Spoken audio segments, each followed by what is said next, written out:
why should we care about it? Why should we care about human flourishing, and how does it link into the future of work? Danielle, can I go with you first? Sure. Just a small question to start us off. So as Daniel mentioned, I started my career at Gallup, and I was a huge, and still am a huge fan of their science and research when it comes to well-being and flourishing as the new word that we're using.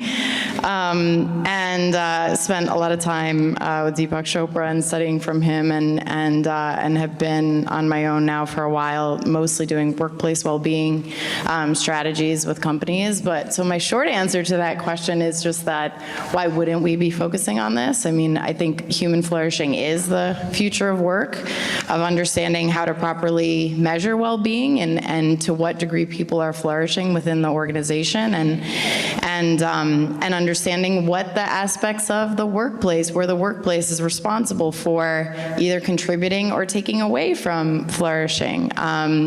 So, you know, I think this is just, it's so important to really understand the language around well-being and flourishing and the science behind that, and make that a language that is more part of the lexicon of workplaces in the future. And I always say that if we can get to a place where we're talking about the well-being score of our employees, or our own well-being score, as kind of a regular metric for success for ourselves individually and workplaces, to me that's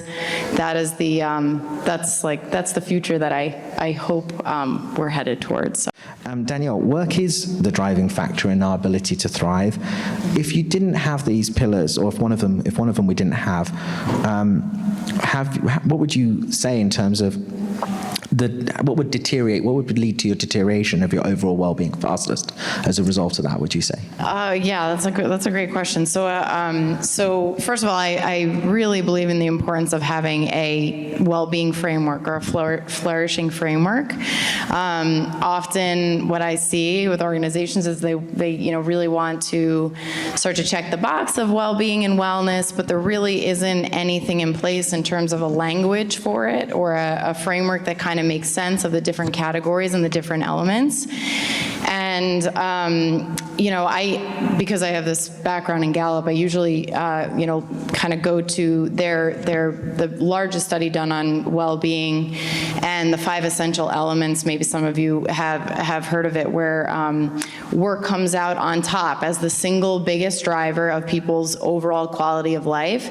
And second is relationships or social well-being. Third is financial well-being. And it's an interesting, and usually when I have conversations with employees or do trainings and things, I put that up to say, here are the 5 elements of well-being. Which of the 5 do you think has the biggest influence on your overall quality of life? And everybody says all different things. They're like, well, if I don't have my health, I can't do anything. That's the most important. Well, if I don't have my finances, in check, or I can't pay the bills, that influences everything. Oh, but then work.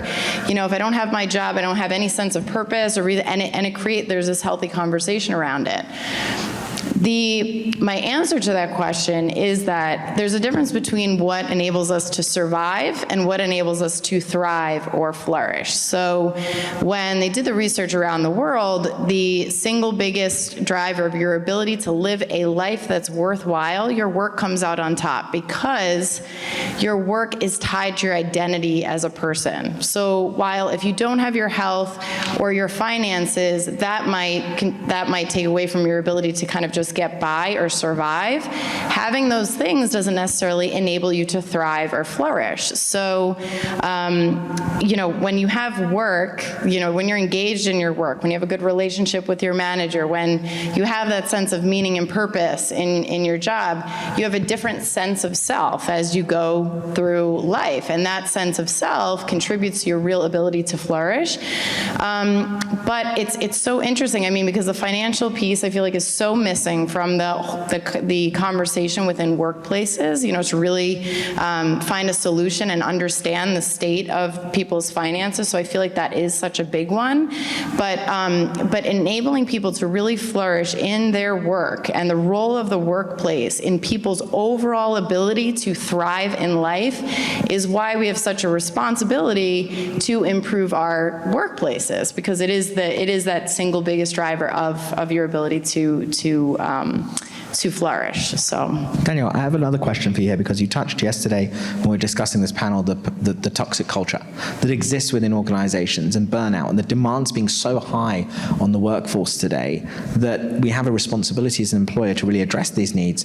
But what is the dynamic that drives a person's potential most? We don't know necessarily. We're saying we know we've got an idea, but how do you manage, particularly through those managers, right? We've talked a lot about that. And I think this is an area you really do tap on and focus on, is how you get those middle managers to get behind those initiatives. Because it drives me crazy when we really don't focus on the manager enough within this context of workplace well-being, because what I see is that sometimes organizations will measure well-being or measure engagement. It becomes these high-level insights that are shared with the executive team and never make it down to local level managers, and local level managers have no idea what's going on with their people.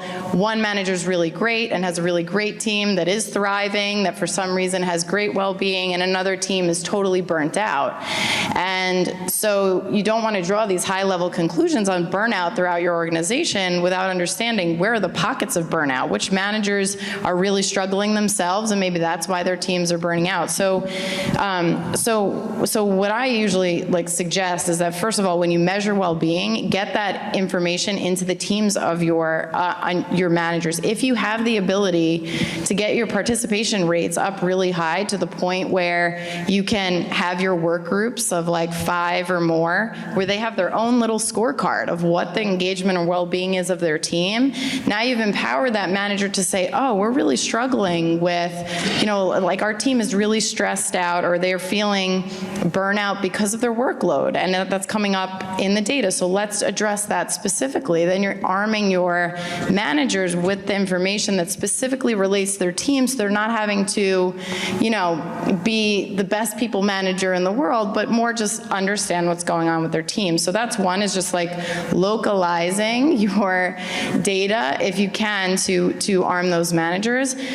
And the second thing that I always focus on is, so I have this template for questions for managers that enable them to, and it's, there's a series of meetings, different types of meetings I believe managers should be having with their people, where there's check-ins and then there's opportunities to really bond with employees. But the key to me is in embedding questions around flourishing, the different aspects of well-being or the different drivers of burnout into conversations with teams.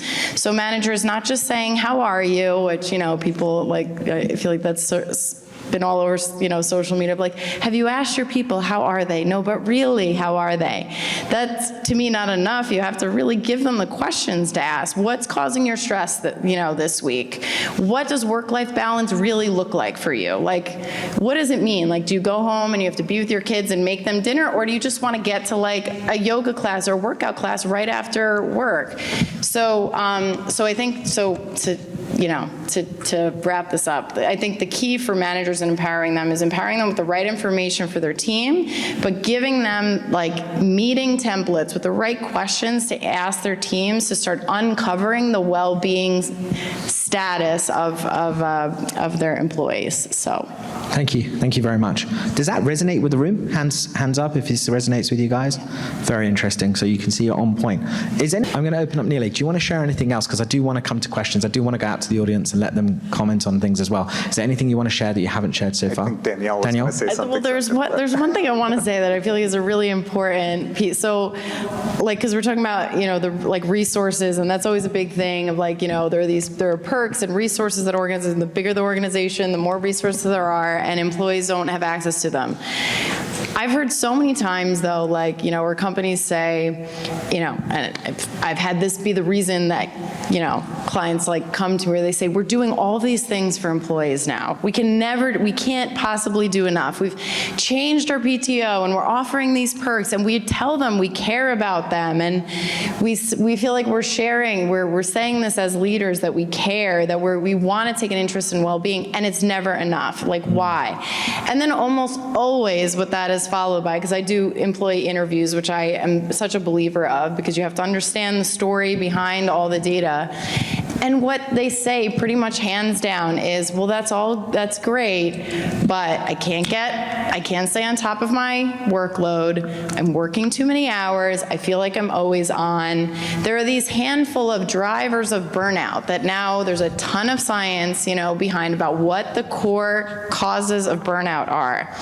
And I bring that up because, to me, this conversation around flourishing, we have a responsibility that before we start thinking about all the resources and solving all the problems in all the areas of well-being for our employees, and like fixing, helping them with their mental health and their finance, before we even do all that, we have to figure out, where is the workplace responsible first? Where is the culture, and where is the culture responsible for people's burnout? Because that is the biggest, that is what's really affecting people's ability to flourish.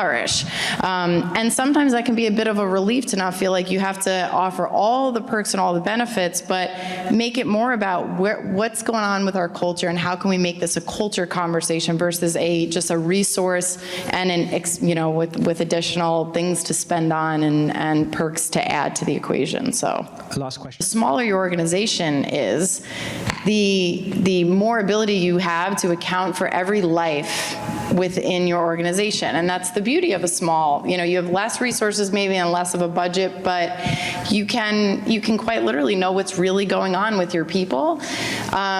So I think you're never too small to really get an accurate measure of the state of and there are ways to do it with Gallup and other surveys. But the second answer, the template that I'm talking about, that's something that I'm more than happy to share, just in terms of a meeting questionnaire and template.